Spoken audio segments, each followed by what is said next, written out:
નમસ્કાર દર્શક મિત્રો, લક્ષ્ય ન્યૂઝ ચેનલમાં હું મેઘા અગ્રાવત આપનું હાર્દિક સ્વાગત કરું છું. આપ જોઈ રહ્યા છો લક્ષ્ય ન્યૂઝ અને મહત્વના સમાચાર સામે આવી રહ્યા છે તો નજર કરીએ. ધાંગધ્રા ખાતે પ્રભારી મંત્રી દર્શનાબેન વાઘેલાના હસ્તે 10.35 કરોડના વિવિધ લોકાર્પણ અને ખાતમુહૂર્ત. ધાંગધ્રા નગરપાલિકા બ માંથી અ વર્ગમાં સમાવેશ થતા હવે ગ્રાન્ટના વધારા સાથે રાજ્યની બેસ્ટ નગરપાલિકા બનવા તરફ અગ્રેસર થશે. સરકાર દ્વારા કરોડોના ખર્ચે તૈયાર થયેલી જાહેર મિલકતોને નગરજનોએ પોતાના ઘરની ચીજવસ્તુઓની જેમ જાળવવી જોઈએ. જોગાસર તળાવનું નવું સ્વરૂપ સ્વર્ગાપુરી જેવો દિવ્ય અહેસાસ કરાવે છે. હવે 42 કરોડના ખર્ચે ઐતિહાસિક માનસરોવર તળાવનું પણ નવીનીકરણ કરવામાં આવશે. ધાંગધ્રા શહેરના સર્વાંગી વિકાસને વેગ આપવાના હેતુ સાથે પ્રભારી મંત્રી દર્શનાબેન વાઘેલાના અધ્યક્ષસ્થાને જોગાસર તળાવ ખાતે વિવિધ વિકાસ કામોના લોકાર્પણ અને ખાતમુહૂર્ત કાર્યક્રમનું આયોજન કરવામાં આવ્યું હતું. આ પ્રસંગે મંત્રીએ ધાંગધ્રા શહેર માટે કરોડો રૂપિયાના વિકાસ કામોની ભેટ આપી જનસુખાકારીમાં વધારો કર્યો હતો. લોકાર્પણ પ્રસંગે સંબોધન કરતા પ્રભારી મંત્રી દર્શનાબેન વાઘેલાએ જણાવ્યું હતું કે મહારાજા રણમલસિંહજીએ જનકલ્યાણના ઉમદા હેતુથી નિર્મિત આ ઐતિહાસિક તળાવનું નગરપાલિકા દ્વારા જે સુંદર નવીનીકરણ કરાયું છે તે પ્રશંસનીય છે. હવે જોગાસર તળાવ નગરજનો માટે આસ્થા અને મનોરંજનનું સંગમ સ્થાન બનશે, જ્યાં લોકો ગણપતિ દાદાના દર્શન સાથે શાંતિ અને આનંદની પળો માણી શકશે.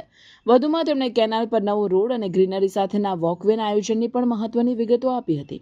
ધાંગધ્રાની પાયાની સુવિધાઓ અંગે સંતોષ વ્યક્ત કરતા મંત્રીએ જાહેરાત કરી હતી કે ધાંગધ્રા નગરપાલિકા હવે બ વર્ગમાંથી અ વર્ગમાં ઉન્નત થઈ છે, જેના પરિણામે આગામી સમયમાં વિકાસ કામો માટે વધુ ગ્રાન્ટ પ્રાપ્ત થશે. તેમણે નોંધ્યું હતું કે અન્ય વિસ્તારોમાં પાણીની તંગી વચ્ચે પણ અહીંનો નિયમિત પાણી પુરવઠો અને મજબૂત આરસીસી રસ્તાઓનું નેટવર્ક શહેરને રાજ્યની બેસ્ટ નગરપાલિકા બનાવવાની દિશામાં અગ્રેસર કરે છે. મુખ્યમંત્રી ભૂપેન્દ્રભાઈ પટેલના નેતૃત્વમાં સરકાર નવા પ્રોજેક્ટ્સ માટે આર્થિક સહાય પૂરી પાડવા તત્પર હોવાનું જણાવતા મંત્રીએ ખાતરી આપી હતી કે ધાંગધ્રાના વિકાસની તમામ રજૂઆતોને યોગ્ય મંજૂરી અપાવવા તેઓ પૂરતો પ્રયત્ન કરશે.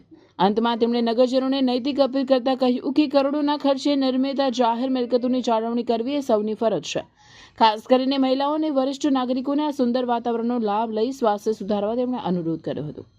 આ તકે સાંસદ ચંદુભાઈ શિહોરાએ જોગાસર તળાવના ભવ્ય સ્વરૂપની પ્રશંસા કરતા કહ્યું હતું કે નગરપાલિકાના શાસકોની મહેનતને પરિણામે હવે બેસીને કોઈ સ્વર્ગાપુરીમાં બેઠા હોય તેવો દિવ્ય અહેસાસ થાય છે. તેમણે વધુમાં જણાવ્યું કે પ્રભારી મંત્રીના પ્રયત્નોથી ધાંગધ્રાના અન્ય ઐતિહાસિક માનસરોવર તળાવના નવીનીકરણ માટે પણ 42 કરોડની માતબર રકમ મંજૂર કરવામાં આવી છે. તેમણે નગરજનોને કરોડોના ખર્ચે બનેલી આ જાહેર મિલકતોને પોતાની સમજીને તેની જાળવણી કરવા અને સ્વચ્છતા જાળવવા નૈતિક અપીલ કરી હતી.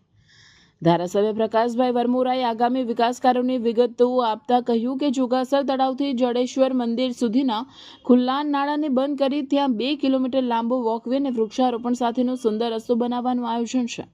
તેમણે મધ્યપ્રદેશના પ્લાસ્ટિક મુક્ત ગામનું ઉદાહરણ આપી નાગરિકોને સ્વચ્છતા અભિયાનમાં જોડાવા અનુરોધ કર્યો હતો. આ કાર્યક્રમમાં મંત્રીના હસ્તે અમૃત 2.0 યોજના અંતર્ગત અંદાજે 4 કરોડના ખર્ચે નવનિર્મિત જોગાસર તળાવ અને ગાર્ડન ડેવલપમેન્ટના કામોનું લોકાર્પણ કરવામાં આવ્યું. આ નવતર પ્રકલ્પથી શહેરના હાર્દ સમાન જોગાસર તળાવ હવે પ્રવાસના અને પર્યાવરણની દ્રષ્ટિએ આકર્ષણનું કેન્દ્ર બનશે, જેનો સીધો લાભ સ્થાનિક નાગરિકોને મળશે. લોકાર્પણની સાથે સાથે મંત્રીએ ધાંગધ્રા શહેરની પાયાની સુવિધાઓને વધુ સુદૃઢ બનાવવા માટે ખાતમુહૂર્ત પણ કર્યા હતા. સ્વચ્છ ભારત મિશન અને સ્વર્ણિમ જયંતિ મુખ્યમંત્રી શહેરી વિકાસ યોજના હેઠળ અંદાજે 6.35 કરોડના વિવિધ પ્રકલ્પોનું ખાતમુહૂર્ત કરવામાં આવ્યું હતું. આ કામો પૂર્ણ થતાં શહેરની સ્વચ્છતા અને માળખાગત સુવિધાઓમાં નોંધપાત્ર સુધારો જોવા મળશે.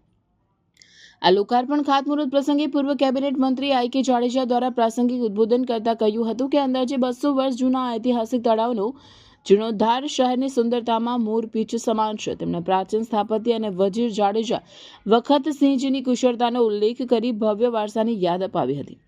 આ કાર્યક્રમમાં નગરપાલિકા પ્રમુખ કુલદીપસિંહ ઝાલા, કારોબારી chairman Poojaben Jadav, chief officer મંતિર કુમાર પટેલ સહિતના સંબંધિત વિભાગના અધિકારીઓ તેમજ નગરપાલિકાની વિવિધ સમિતિના ચેરમેનો, સુધરાઈ સભ્યો અને વિશાળ સંખ્યામાં નગરજનો ઉપસ્થિત રહ્યા હતા. રિપોર્ટર દેવમ ત્રિવેદી, સુરેન્દ્રનગર. જોગાસર તળાવનું 4 કરોડથી વધુ ખર્ચના કિંમતે જે રીડેવલપમેન્ટ થયું એનું લોકાર્પણ થયું અને 6 કરોડ ને 35 લાખથી વધુ ખર્ચના સ્વચ્છતા મિશનના અનુસંધાનના નવા કામોના ખાતમુહૂર્ત થયા છે. માનનીય દર્શનાબેન વાઘેલા શહેરી વિકાસ મંત્રીના હસ્તે લોકાર્પણ થયા.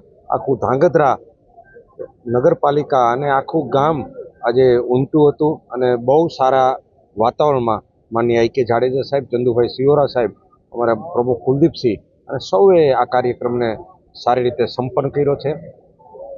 આગામી દિવસોમાં જે ગ્રામ્ય વિસ્તારોમાં રસ્તાઓ છે તેની તકલીફો છે તે માટે શું કરશો? ગ્રામ્યના મોટા ભાગના વિસ્તારો માનનીય મુખ્યમંત્રીશ્રીને રજૂઆત હતી, મોટા ભાગના રિસર્ફેસિંગના કામો પૂરા થયા છે અને જેટલા પણ બાકી હતા જે આગામી 5 વર્ષમાં નહોતા થયેલા એની પણ છેલ્લી અત્યારે 15 કરોડની મંજૂરીની અંતિમ તબક્કામાં છે. એટલે આ મંજૂરી આવતા બધા રિસર્ફેસના કામો પૂરા થશે અને વિકાસની સતત ચાલતી પ્રક્રિયા હોય છે. એટલે રાજ્ય સરકાર અને કેન્દ્ર સરકાર બહુ પૈસા આપે છે અને બહુ વિકાસ બાદ હું સુરેન્દ્રનગર ગઈ. સુરેન્દ્રનગર પણ અમારા શહેરના પ્રમુખ સાથે બધી પાર્ટીની ચર્ચા વિચારણા કરી અને ત્યારબાદ હું અહીંયા આવી છું નાગરદ્રા. અને અહીંયા જે અમારું તળાવ, જે ખૂબ સુંદર તળાવ બનાવ્યું છે, 4 કરોડના ખર્ચે જો વિકાસમ તળાવનું આજે ઉદ્ઘાટન છે.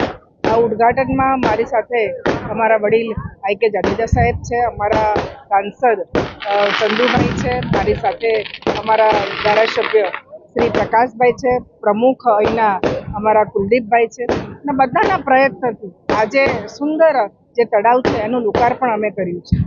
4 કરોડના ખર્ચે આ તળાવનું રિનોવેશન થયું છે.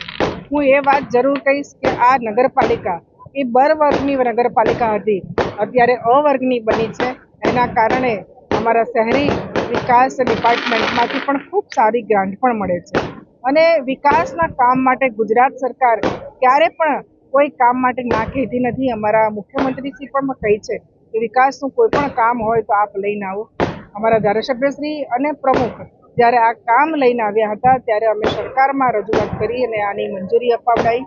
આની સાથે સાથે જે કેનાલ છે એ કેનાલ પર પણ એક સરસ રોડ બનશે અને ત્યાં આગળ એક સારું વોકિંગ સિસ્ટમ ચાલુ થાય અને લોકો એનો ઉપયોગ કરે એવો પણ અમારો પ્રયત્ન છે.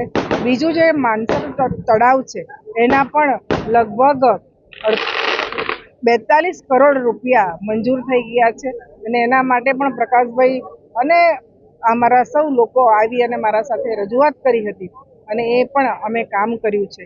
અમારો એક જ બસ આશય છે કે આ ધાંગધ્રા નગરપાલિકાને શ્રેષ્ઠ નગરપાલિકા બનાવીએ અને એમાં પણ હું શહેરી વિકાસ મંત્રી તરીકે અને મારું અહીંયા એ પ્રભારી વિસ્તાર છે એટલે આ મારા પ્રભારી વિસ્તારમાં ખૂબ સારા વિકાસના કામ થાય અને લોકોને અમે આ કામો અર્પણ કરીએ એ જ અમારો આશય છે.